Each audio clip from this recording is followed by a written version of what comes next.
ഇന്ന് ഈ ഒരു ഡിസൈനാണ് ഞാൻ വരയ്ക്കാൻ പോകുന്നത്. അപ്പോൾ നമുക്ക് തുടങ്ങിയാലോ? ഞാൻ ആദ്യം തന്നെ ഒരു സ്പൈറൽ വരച്ചു. പിന്നീട് റോസ് സ്ട്രക്ചറാണ് വരയ്ക്കുന്നത്. റോസ് സ്ട്രക്ചറിന് മുകളിൽ 5 പെറ്റൽസാണ് ഇനി വരയ്ക്കാൻ പോകുന്നത് കേട്ടോ. പെറ്റൽസ് വരയ്ക്കുമ്പോൾ അല്പം വളച്ചൊക്കെ വരയ്ക്കാൻ നോക്കാം.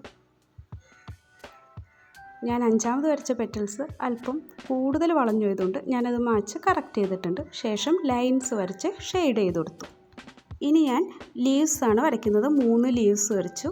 അത് കഴിഞ്ഞിട്ട് ആദ്യം വരച്ച 3 ലീവ്സിൽ ഒരു ലീവ്സും പിന്നീട് 2 ലീവ്സും കൂടി ഉൾപ്പെടുത്തി ഒരു കൂട്ടം ലീവ്സായിട്ട് വരച്ചെടുത്തിട്ടുണ്ട്. ഇനി ചെയ്യാൻ പോകുന്നത് ആദ്യം വരച്ച ഫ്ലവറിന് ചുറ്റും ചെറിയ ചെറിയ അറബിക് ഫ്ലവർ വരച്ച് ഡിസൈൻ ചെയ്യുകയാണ് കേട്ടോ. അപ്പോൾ എൻ്റെ ഈ ചാനൽ ആദ്യമായിട്ട് കാണുകയാണെങ്കിൽ ഒന്ന് സബ്സ്ക്രൈബ് ചെയ്ത് സപ്പോർട്ട് ചെയ്യണം കേട്ടോ. അതുപോലെ ഡിസൈൻ ഇഷ്ടമാവുകയാണെങ്കിൽ ലൈക്ക് ചെയ്യാനും മറക്കരുത്. എന്തെങ്കിലും അഭിപ്രായങ്ങളുണ്ടെങ്കിൽ കമൻറ്റ് സെക്ഷനിലൂടെ അറിയിക്കണം കേട്ടോ. ഇത് ബാക്ക് ഹാൻഡിൽ ഇടാൻ കഴിയുന്ന ഡിസൈനാണ് കേട്ടോ. ഞാൻ എപ്പോഴും പറയും പോലെ തന്നെ ഇതിപ്പോൾ പേപ്പറിൽ വരച്ച ഭംഗിയല്ല നമ്മൾ കയ്യിലിടുമ്പോൾ, ഇതിലും ലുക്കായിരിക്കും. ഞാൻ ഈ വരച്ചിരിക്കുന്നത് ബോണ്ട് പേപ്പറിൽ ഒരു ഹാൻഡിൻ്റെ സ്ട്രക്ചർ വരച്ചിട്ട് അതിന് മുകളിൽ ഒരു OHP പേപ്പർ വെച്ചിട്ടാണ്. അതാകുമ്പോൾ നമുക്ക് വീണ്ടും വീണ്ടും റീയൂസ് ചെയ്യാൻ പറ്റും. പേപ്പറിലൊക്കെ വരച്ച് കഴിഞ്ഞാൽ പിന്നെ നമുക്കത് വീണ്ടും റീയൂസ് ചെയ്യാൻ പറ്റില്ലല്ലോ. അപ്പോൾ ആരെങ്കിലും മെഹന്തി പഠിക്കുന്നവരുണ്ടെങ്കിൽ ഇങ്ങനെയൊരു രീതി പരീക്ഷിക്കാം കേട്ടോ.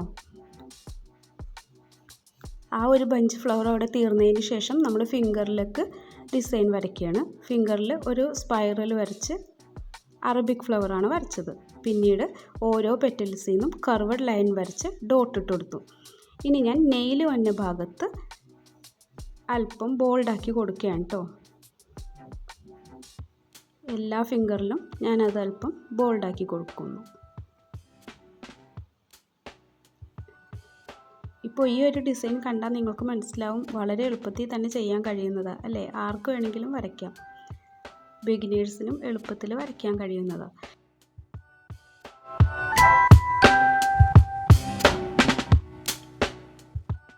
ഇനി നമ്മൾ വീണ്ടും ഒരു ഫ്ലവറും കൂടിയും വരയ്ക്കാൻ പോകുന്നത്. ആദ്യം വരച്ച പോലെ തന്നെ സ്പൈറൽ വരച്ചു, ഒരു റോസ് സ്ട്രക്ചർ വരച്ച് വീണ്ടും അതിന് ചുറ്റും പെറ്റൽസ് വരച്ചു. ഈ പ്രാവശ്യം 5 പെറ്റൽസ് തന്നെ വരച്ചു. അതിനുശേഷം ഉള്ളിൽ ഷെയ്ഡ് ചെയ്ത് കൊടുത്തു.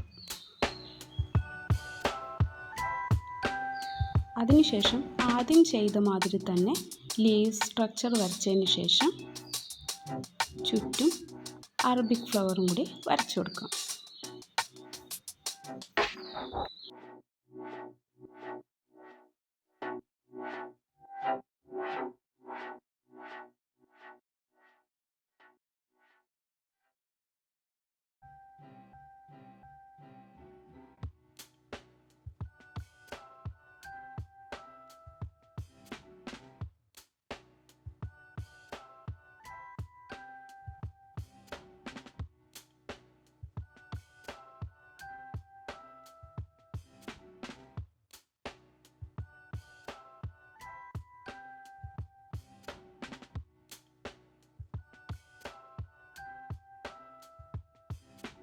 ഇനി നമ്മൾ ചെയ്യാൻ പോകുന്നത് ഈ 2 ബഞ്ച് ഫ്ലവറുകളും തമ്മിൽ കൂട്ടി യോജിപ്പിച്ചുകൊണ്ട് ലൈൻസ് വരയ്ക്കുകയാണ്. 2 കർവഡ് ലൈൻസ് വരച്ചു. അത് കഴിഞ്ഞിട്ട് 2 ബഞ്ച് ഫ്ലവറിലും അറബിക് ഫ്ലവർ വരച്ചതിന് ചുറ്റും ഔട്ട്ലൈൻ വരച്ചു കൊടുക്കുകയാണ് ചെയ്യുന്നത്. ഔട്ട്ലൈൻ അല്പം തിക്കായിട്ടാണ് വരച്ചു കൊടുക്കുന്നത് കേട്ടോ. ഇനി കാണുന്ന സ്പേസിൽ നമ്മൾ നെഗറ്റീവ് ഡിസൈൻ വെച്ച് ഫില്ല് ചെയ്യുകയാണ് ചെയ്യുന്നത്.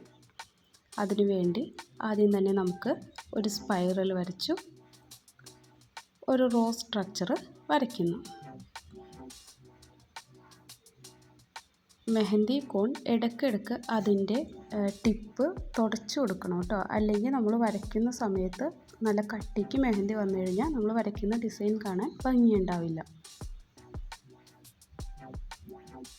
അപ്പോൾ നമ്മൾ ആ സ്പേസിൽ ലീവ്സും റോസ് ഫ്ലവറൊക്കെ വരച്ച് ഡിസൈൻ ചെയ്തിട്ടുണ്ട്. ചെറിയ ചെറിയ സർക്കിളുകൾ വരയ്ക്കുന്നുണ്ട്. ഇനി ചെയ്യാൻ പോകുന്നത് ഒഴിഞ്ഞു കാണുന്ന സ്പേസിലെല്ലാം ബോൾഡ് ചെയ്ത് കൊടുക്കുകയാണ് ചെയ്യുന്നത്. ഇതിനാണ് നെഗറ്റീവ് ഡിസൈൻ എന്ന് പറയുന്നത്. ഇനി നമ്മൾ ഫിംഗറിലേക്ക് ആ വരച്ച അറബിക് ഡിസൈൻ ഒന്നും കൂടി വരച്ചു കൊടുക്കുകയാണ്.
നമ്മളുടെ ഡിസൈൻ്റെ ഫൈനൽ സ്റ്റേജിലേക്ക് എത്തിക്കൊണ്ടിരിക്കുന്നതാണ് ഈ കാണുന്നത് കേട്ടോ. ലാസ്റ്റ് നമ്മൾ ചെയ്തത് ഒരു അറബിക് ഫ്ലവർ വരച്ചു, ബോൾഡ് ലീവ്സ് വരച്ചു. സാധാരണ ഗൾഫ് ഹെന്ന ഡിസൈൻസിൽ കാണുന്ന ലീവ്സാണ് ഇപ്പോൾ ഞാൻ വരച്ചുകൊണ്ടിരിക്കുന്നത് കേട്ടോ. ഇപ്പോൾ വരച്ചുകൊണ്ടിരിക്കുന്ന ലീവ്സും വരച്ചു കഴിഞ്ഞതിന് ശേഷം നമുക്ക് മെഹന്തി ഉപയോഗിച്ച് ഫില്ല് ചെയ്ത് കൊടുക്കാം. ലീവ്സ് വരച്ച് കഴിഞ്ഞിട്ടുണ്ട്. ഇനി ഫില്ല് ചെയ്ത് കൊടുക്കുന്നതാണ് നിങ്ങൾ കണ്ടുകൊണ്ടിരിക്കുന്നത്. അപ്പോൾ ഒരിക്കൽ കൂടി ചാനലൊന്ന് സബ്സ്ക്രൈബ് ചെയ്തിട്ട് കാണണേ. അതുപോലെ ചാനൽ ഈ ഡിസൈൻ ഇഷ്ടമാവുകയാണെങ്കിൽ ലൈക്ക് ചെയ്യാനും മറക്കരുത് കേട്ടോ. അപ്പോൾ പുതിയൊരു ഡിസൈനായി നെക്സ്റ്റ് വീഡിയോയിൽ കാണാം.